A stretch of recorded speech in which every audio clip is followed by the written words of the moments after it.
Hey, it's Rob, and recently got a record from eBay. It's kind of an interesting variation on a song you may be familiar with. It's not one of her big hits, but we're talking about Pat Benatar and the song We Live for Love. Here it is off the Pat Benatar debut album, In the Heat of the Night. That's what she looks like on the back. And this may be an album you are familiar with. It's only been around for, 45 years at this point. For me, I love everything from this period. If it's 79 through 82, 83, I don't know, just the way the records sound, the way people were playing music back then, especially anything on Chrysalis Records, which, was what this debut album was, released on. I don't know, for whatever reason, I just love this whole era of music. I especially love this debut Pat Benatar record, and it's an interesting record because it's basically a covers record. There are only 3 originals on this record, and everything else is a cover version. A couple of them are a cover of the same band, as a matter of fact, if you go through them real quick. Heartbreaker was indeed a cover. It was done by another female singer originally. I Need a Lover, the John Cougar Mellencamp song, If You Think You Know How to Love Me, and The Heat of the Night were both songs done by the band Smokey, written by the powerhouse writing team of Chapman and Chinichap Publishing. My Clone Sleeps Alone, the only original on this song, on this side, written by Pat and the bassist Roger Capps. The song we're going to talk about here in a second, We Live for Love, that's a Neil Giraldo song. Rated X was a Nick Gilder song. Don't Let It Show is an Alan Parsons song. No, You Don't. Another Chin and Chapman composition. And finally, So Sincere, another one that Pat wrote with the bassist Roger Capps. So only 3 original songs on the Pat Benatar record. The thing I love about Pat Benatar is she does such a cool, version of other people's songs. She really covered everyone's song great, did something interesting, different with it. Maybe the exception is Wuthering Heights, the Kate Bush song, which is almost impossible to cover. Kate Bush, Stevie Wonder, there's a few artists like that that you just can't cover and do it justice. Anyway, so let's get back to what we're talking about here. The song We Live for Love. And it's a special song for the record because it's the one that Neil Giraldo brought in. I think it's one of the first originals that they worked on. And it was also the basis of their now 40-plus year marriage because he brought this song in to kind of admit his feelings for Pat. He was trying to keep her professional. He was playing in this band. They both really liked each other, but the band was taking off.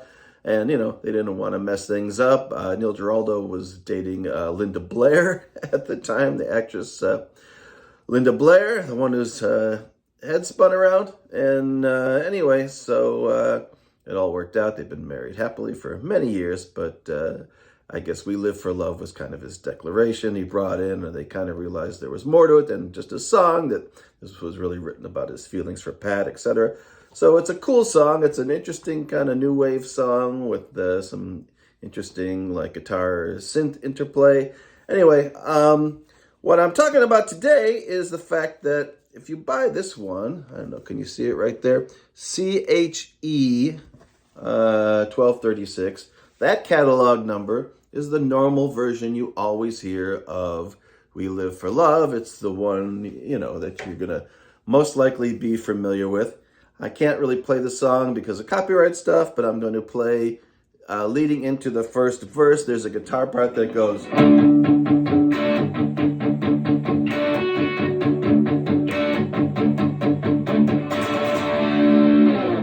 So that's kind of familiar to everybody. That's the version we normally hear. But there is another version of this song, and some people call it the disco version.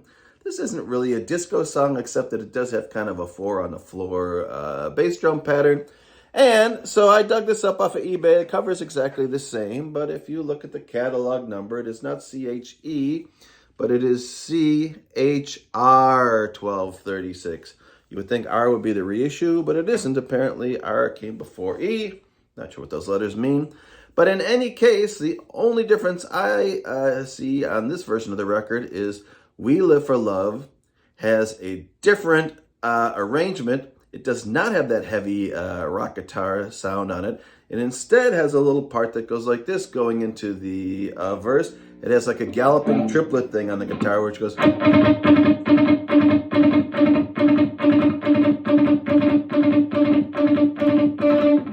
And that kind of goes through the whole song. That is nowhere to be found, I think, on the normal regular version, that CHE version. It's just not in there. It has been replaced, like I said, by this heavier, eighth note thing. And so they, at some point, heard that, version of the song, the original, and thought, well, maybe it's missing something, or maybe they wanted to release it as a single and didn't have enough the rock and roll edge to it or something. I'm not sure why they made the decision. Both versions are perfectly fine. Of course, I prefer the one with the heavier guitar, which is the one most of us know. But yeah, it is interesting to think about the evolution of these things and the fact that sometimes there are multiple different versions of records that are released where they find something they don't like and they reissue it or whatever. So if you are a Pat Benatar completist and you have to have this different version of We Live for Love, once again, you are looking for catalog number CHR 1236. And that will get you the different version of We Live for Love. Again, I don't think anything else is different on the record. Maybe you'll find something. I'm not sure. But anyway, just a cool little obscure tidbit that I like to point out on my channel. And so there you go. All right. Thanks. Talk to you later. Bye.